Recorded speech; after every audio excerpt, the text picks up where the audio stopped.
Hello ladies and gentlemen of YouTube, this is Megneous and welcome back to another episode of Kerbal Space Program, Career Mode. This is Wayne Kerbin. We left him here on Megneous the last time. It wasn't, really that big of a problem. We just sort of landed on Megneous, we put down our flag, we took our surface sample, everything was going fine, and now it's time for us to go back home. And you know what? This is actually perfect timing. Let's see if we can jump into our ship real fast. We're sort of on the dark side over here of our ship, but I'm pretty sure we can grab a hold of this ladder. Getting back to Megneous, getting back to Kerbin is going to be, as long as I don't break off our solar panels, is going to be no problem. We have lots of research and science in here. We have our information high above Megneous, our information near Megneous, our sample return and our EVA report from Megneous. Let's see, what can we do for our crew report? Sure, let's do a new crew report, I suppose. We're gonna keep that anyway. Alright, very good.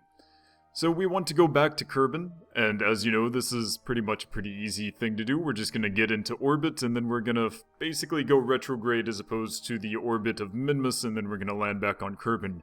After we get back home with Wayne Kerbin, hopefully intact and in one piece, alive and well, we are going to attempt to build a probe to get to Duna. Now, I don't know how much time we're going to have to do that or how much time that will take, but we're going to try that out, and while we're doing that, we're going to be talking about all sorts of interesting things about Mars in real life, because we are currently, as I speak, in the middle of a Mars launch window to go to Mars. So actually both NASA and the Indian Space Agency have launched their own satellites to Mars, and we're going to be talking about that hopefully as we get Wayne Kerbin back. But let's see, if this is north, then we should be going that way. Let's go ahead and quick save, because I do not want to put Wayne Kerbin in danger. We have plenty of fuel, so this shouldn't really be a problem. 5, 4, 3, 2, 1. Pull in our landing gear. And I think we're good. Alright, try to look at my map. That is plenty high enough for me. We don't really... Oh, that is not a very beautiful orbit whatsoever, but I'm okay with that. I don't mind at all. So let's go ahead and add our little maneuver node so we... Oh, that's too big. What is that? 24 and 24, yeah, I'm good for that. I'm good for that. Don't worry, Wayne, I know precisely what I'm doing. No worries whatsoever. Where is my map key? See, this is the problem. This is a major problem with me deciding to get a mic that goes actually in front of my face. I can't reach my keyboard very well, which is why I've decided that I'm no longer going to use the keys. I'm just going to type. I'm going to click up here for the warp. No, yeah, I'm just going to use this, because I know you guys keep telling me, oh, use the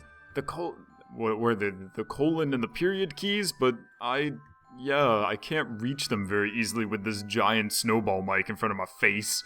So, whatevs.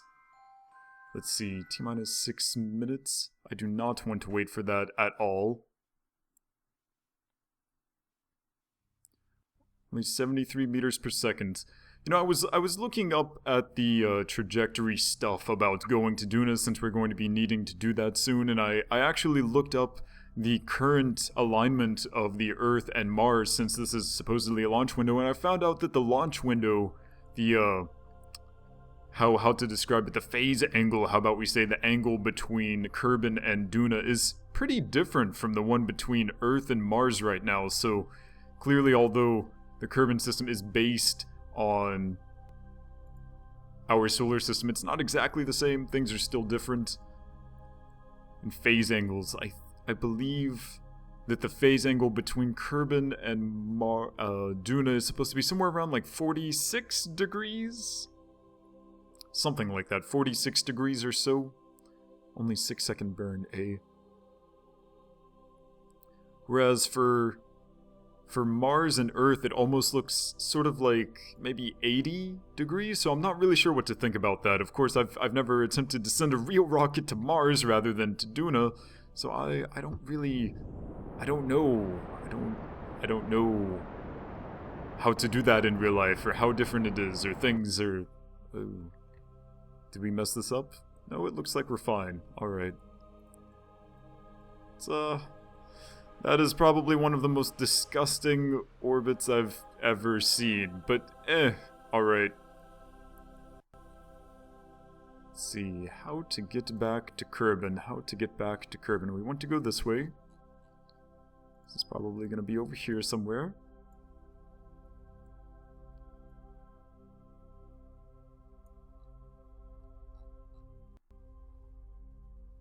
That is clearly not enough.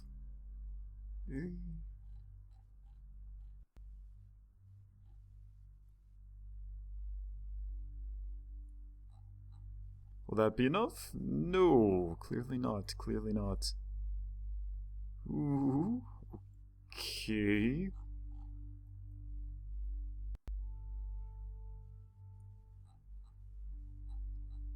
I feel like a significant part of our thrust is actually going at... Whoa! In the wrong direction, yeah. Okay, so let's see if we can aim this up a little bit. There! That should do wonders! Yeah, wow, look at that. Okay, so let's go retrograde just to, if I can grab a hold of this node. Just a little bit, so that we're not falling directly back... nodes! Darn you nodes! So that we're not falling back directly onto Kerbin. I would like to have some sort of periapse somewhere around here, maybe? Bloop. How big is that? 50? No. 7. Yeah, that's good. That's good for me.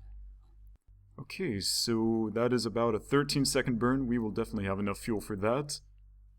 Alright. Very good. So let's go ahead and prepare ourselves for that emotionally.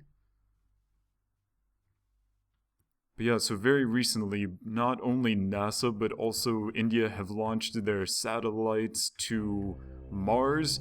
NASA launched their MAVEN spacecraft, which is the Mars Atmospheric Volatile Evolution spacecraft satellite. It's pretty awesome. It's going to do lots of cool science, like figuring out what exactly happened to Mars' atmosphere, because we know back in the past, Mars had a thicker atmosphere because we have evidence of liquid water. Well, currently Mars' atmosphere has such a low pressure that it's impossible for liquid water to exist on the surface. Maybe in some very deep caves, or like the very lowest points on Mars' surface, maybe there's the possibility of liquid water, but at the moment, water either freezes or immediately becomes a gaseous state on Mars' surface, so we know at some point there must have been higher pressure because there used to be liquid water on Mars' surface. And the question is, what happened to all of that atmosphere, you know? Atmosphere doesn't just disappear, it has to go somewhere. And the leading theory at the moment is probably what happened, because Mars is much smaller than Earth. Mars cooled down faster, the core cooled, it solidified, the magma dynamo craziness in the core decided, no, yeah, I don't feel like going on anymore. I'm just going to go ahead, cool off, and become a giant rock. And that sort of destroyed the magnetic field of Mars, which in turn meant that Mars was no longer shielded from the solar wind, which slowly but surely tore off all of its little lighter particles of air, lighter molecules such as... oh, I don't know. Everything except carbon dioxide. Carbon dioxide's pretty heavy, actually. Carbon and 2 oxygens. So, pretty heavy thing. A little bit harder to knock off. But still, most carbon dioxide was knocked off as well. If you look at Venus, for example, it has tons of carbon dioxide. Maybe because it's still making some, maybe it's still, like, active under the surface. It's quite a large planet. It doesn't have a magnetic field like a very strong one. But it's much larger, it has more gravity, like Earth. I think Venus might be just slightly larger than Earth, actually, slightly more massive. So it gets to keep its atmosphere. Mars, on the other hand, is tiny and crappy, and it loses its atmosphere. Sad, sad days for Mars. We're just a few seconds away from our burn, so may as well go back here and check out Wayne Kerman. 7, 2. Here we go.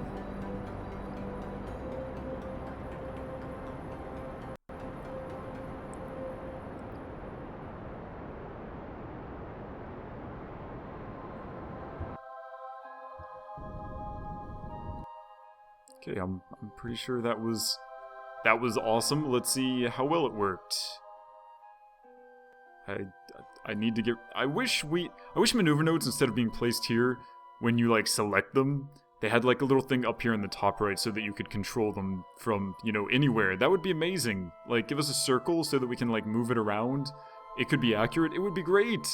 But no, don't give us that. Oh, so we clearly need to, yeah, there we go. Let's get this a little bit smaller there. Not even in the atmosphere at the moment. Now we're in the atmosphere. 3! Yeah, 3, that's fine. Let's see, are we gonna land on the light side? Yes, we are gonna land on the light side. Wonderful, wonderful. Alright, very good. So let's go ahead and time warp. Get ourselves around. Yeah, by checking out, like, things... like what isotopes of atoms are in the atmosphere of Mars, and other things that I don't really understand because planetary science is not my field. Hopefully, by sending Marvin to Mars, we will be able to figure out what exactly happened to the atmosphere of Mars, figure out how it changed over time, give us clues to the formation of Mars, maybe give us clues to, oh, I don't know, if there's life on Mars or not. That would be really cool. Which is basically the primary purpose of the Indian spacecraft.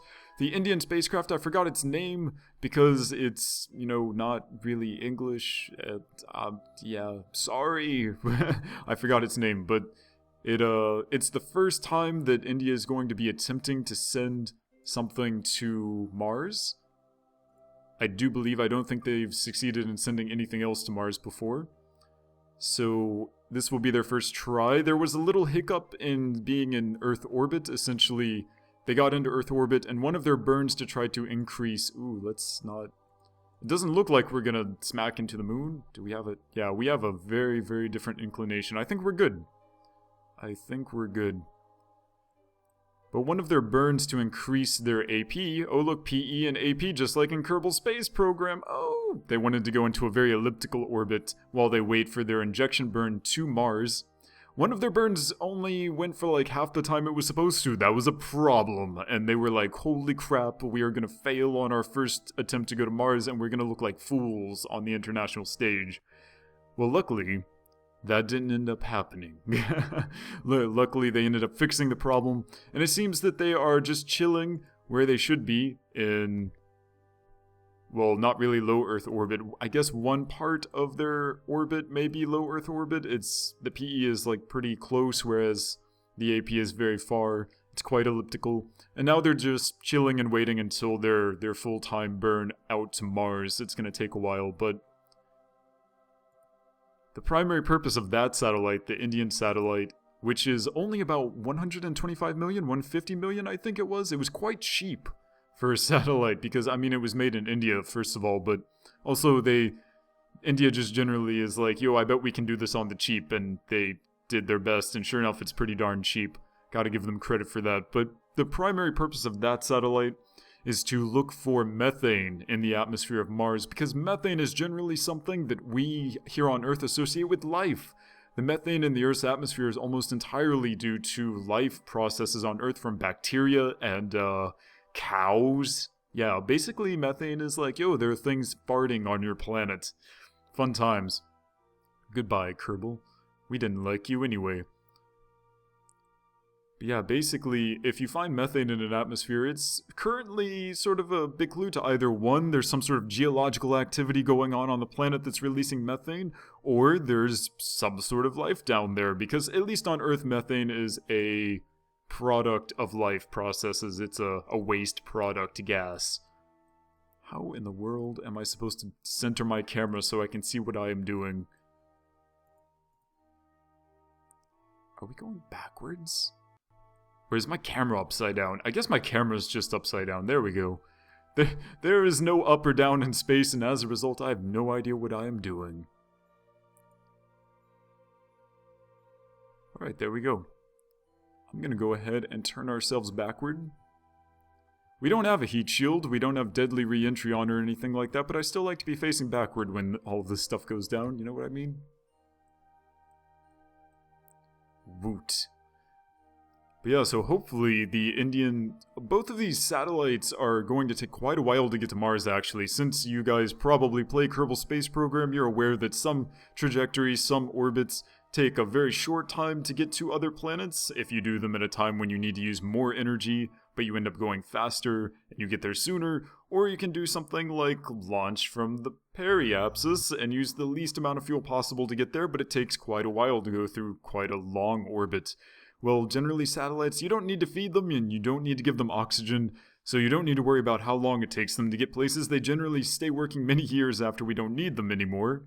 Usually, sometimes bad things happen like Kepler, where we would really like them to stay in one piece and keep working longer even though they've already completed their mission.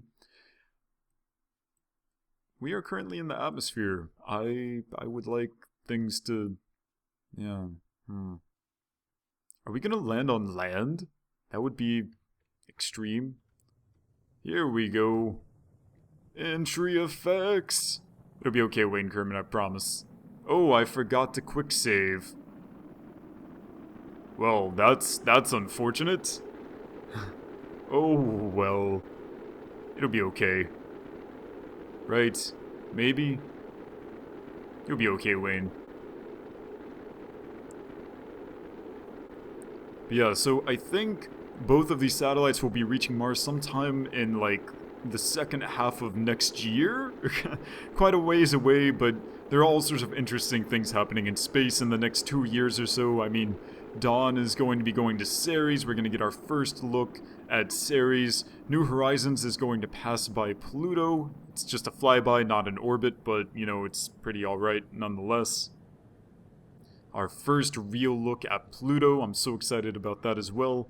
SpaceX, actually, this is sort of a big thing. SpaceX is having their next launch of the Falcon 9 version 1.1 in like 2 days. So if you want to check out the Falcon 9 launch, you can totally click on the link below in the description. It will go to like the webcast or whatever in the world all of that stuff is. Ooh. Alright, good to know that we are definitely going to land on land.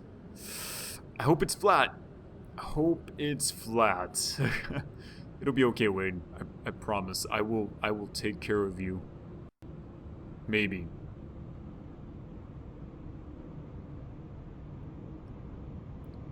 I'm gonna see if we can...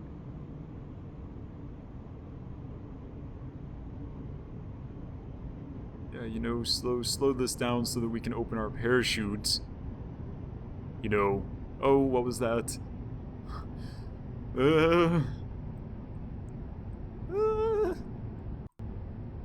Let's go ahead and turn on our rocket engine so we can, like, start all of this stuff.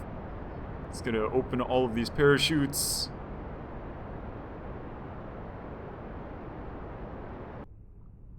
This is...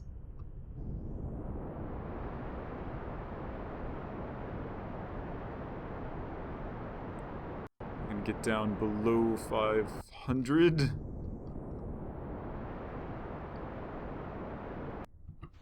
There we go. 6.2 meters per second. Very nice. We're gonna turn off SAS. And I think you're okay, Wayne Kerman. I think you're fine. Welcome back to Kerbin. Those landing legs are probably gonna be okay. We're on a little bit of an incline, but it's pretty flat. And the SAS is enough to hold it up. Very nice. Very good. We are back on Kerbin. Kerbin. That is the moon. Where's Megneous? Megneous is nowhere to be seen. Oh yeah, because it's on the other side of Kerbin. That's how orbital maneuvers work. Very nice. Let's see how much science we get from this amazing vessel.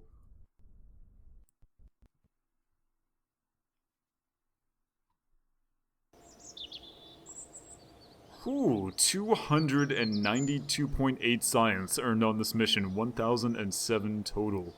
That's a lot of science. I'm glad. Look at that. The surface samples, man. The surface samples give you so much science. So great. Wow. Wonderful. Alright. Let's see. I want to make a probe. And in order to make a probe, I'm going to need some stuff. Pretty sure I don't really need this, but I have so much science, I may as well get it anyway. This is where all of the probe stuff is down here, so...